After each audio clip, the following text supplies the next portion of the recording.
Tere kõigile! Täna lahendame koos ühe eksami ülesande. See ülesanne on pärit 2019. aasta matemaatika lõpueksamist ja sa näed, et see on ülesanne 1. Tavaliselt ongi niimoodi, et põhikooli matemaatikaeksami esimene ülesanne on avaldise lihtsustamine. Ja siin sa näed, et see ülesanne koosneb tegelikult 2 osast. Esiteks tuleb lihtsustada avaldis ja seejärel tuleb arvutada selle väärtus. Avaldiste lihtsustamise ülesanded nõuavad tegelikult päris palju eelteadmisi ja need eelteadmised tegelikult neid sa hakkad koguma juba algklassidest peale. Sul on vaja tunda tehete järjekorra reeglit, kuna siin sa näed 2 erinevat tehet, sa pead teadma, mis järjekorras neid teha.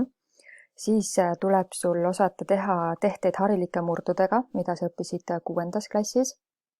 Seejärel pead sa oskama teha tehteid üksliikmetega, mis on 7. klassi teema, tehteid hulkliikmetega 8. klassist. Samuti 8. klassis peavad selged olema nii korrutamise abivalemid kui tegurdamine, sest siin me näeme ühte korrutamise abivalemit ja liitmiseks tuleb meil siin natukene ka tegurdada. Ning 9. klassis õppisid sa ka tehteid algebraliste murdudega, et mismoodi konkreetselt neid tehteid teha. Ja muidugi pead sa oskama ka tehteid ratsionaalarvudega, et lõpuks avaldise väärtus välja arvutada. Alustame lahendamist. Kõigepealt, kui sa näed avaldise lihtsustamise ülesannet, siis kõigepealt vaata rahulikult, et millest see koosneb. Me näeme, et siin on 3 algebralist murdu, siin on erinevad tehted, ja kohe esimese asjana tuleb sul paika panna tehete järjekord. Sa tead, et sulgudes olev tehe tehakse esimesena, paneme sinna juurde, kirjutame number 1 ja teiseks teeme selle jagamistehte. Ja nüüd selle teise osaga avaldise väärtuse arvutamisega, sellega me enne ei tegele, kui see avaldis on meil ära lihtsustatud. Nii, kuna meil on nüüd tehete järjekord paigas, saame alustada tehete tegemist. Esimene tehe sa näed, et on liitmine.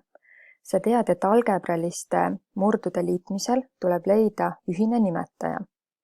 Nüüd ära hakka kohe kirjutama, vaid natukene mõtle. Ühise nimetaja leidmiseks peavad olema nimetajad tegurdatud. Ehk siis nüüd, kui ma kirjutan seda esimest tehet siia alla välja, siis ma kohe tegurdan ära ka selle esimese nimetaja. Ma näen, et mõlemas liikmes on sees x, ehk ma saan võtta x-i sulgud ette. Ja juba kirjutan selle esimese tehte välja niimoodi, et esimene algebraline murd on tegurdatud kujul x sulgud ees ja sulgudes 1 miinus x.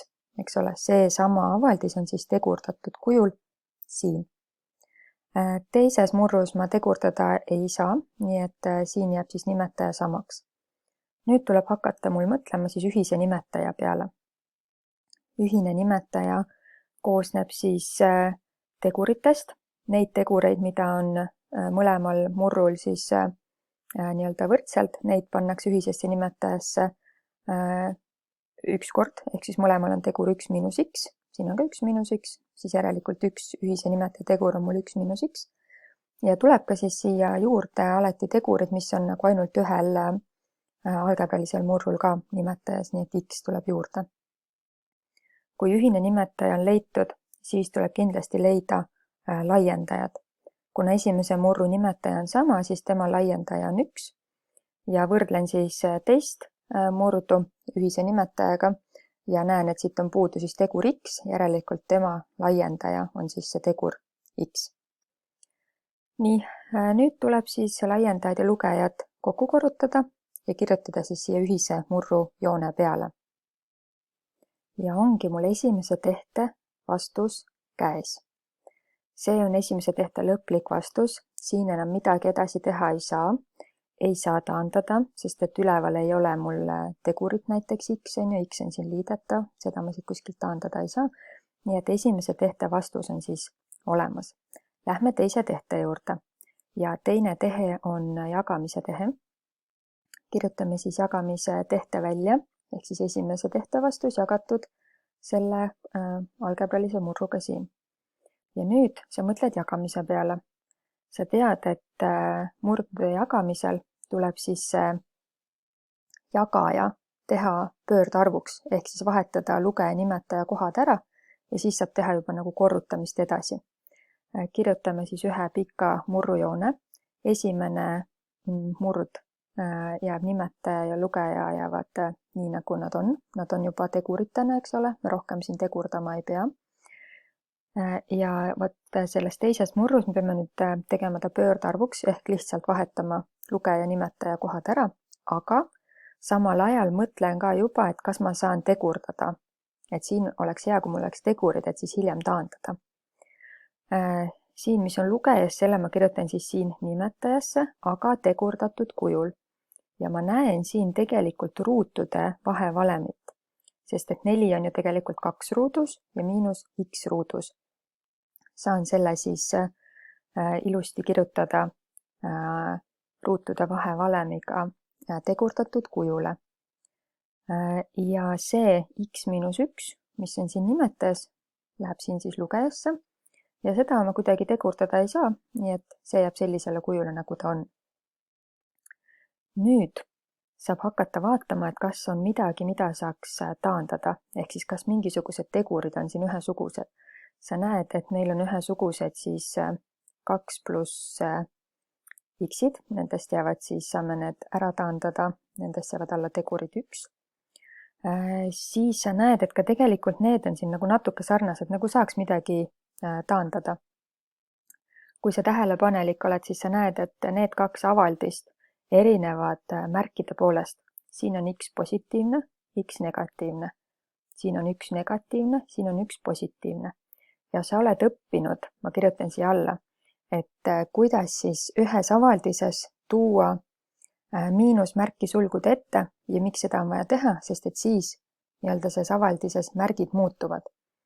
Ma siin olen ka need kohad ära vahetanud, eks ole, et x on küll positiivne, aga ta on siin tagapool, aga viin ettepoole.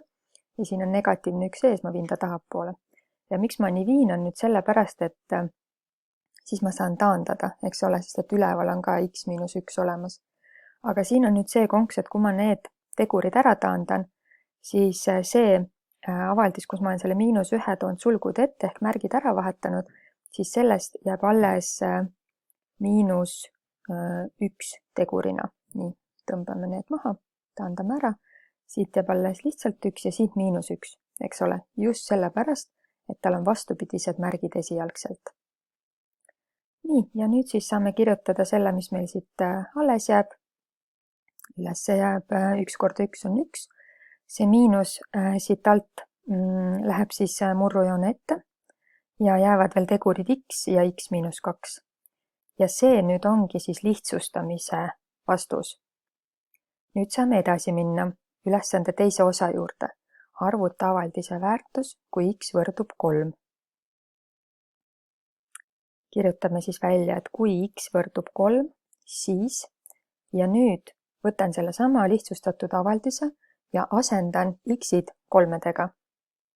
Kirjutame siia alla välja siis täpselt see sama avaldis, ainult et x-id asemel on miinus 3. Ja siit hakkan siis lihtsalt nii-öelda edasi arvutama, et mida saab ära arvutada. Arvutan ära sulgudes oleva tehte, 2 miinus 3 on miinus 1, siis arvutan ära selle korrutamise siin all, 3 korda miinus 1 on miinus 3 ja need 2 miinust teevad kokku positiivse vastuse ehk 1/3. Nii, ja nüüd on meil see ülesanne siis tegelikult lahendatud. Meil on olemas lihtsustatud avaldis ja meil on olemas selle avaldise väärtus, kui x võrdub 3. Lõpetuseks vaatame ka üle, et mismoodi sellist ülesannet näiteks eksamil hinnatakse. Eksami juurde käib alati hindamisjuhend, kus on siis selgitatud, et mille eest punkte antakse. Ja vaatame siin ülesandes ka siis täpselt läbi. Nii, esiteks esimene punkt tuleb sulle siis, kui sa oled selle nimetaja õigesti ära tegurdanud siin esimeses tehtes. Siis sa saad 1 punkti, kui sa oled leidnud õige ühise nimetaja. Ja 3. punkt on sul selle eest, kui sa oled siis selle algebralise murdude liitmistehte õigesti ära teinud.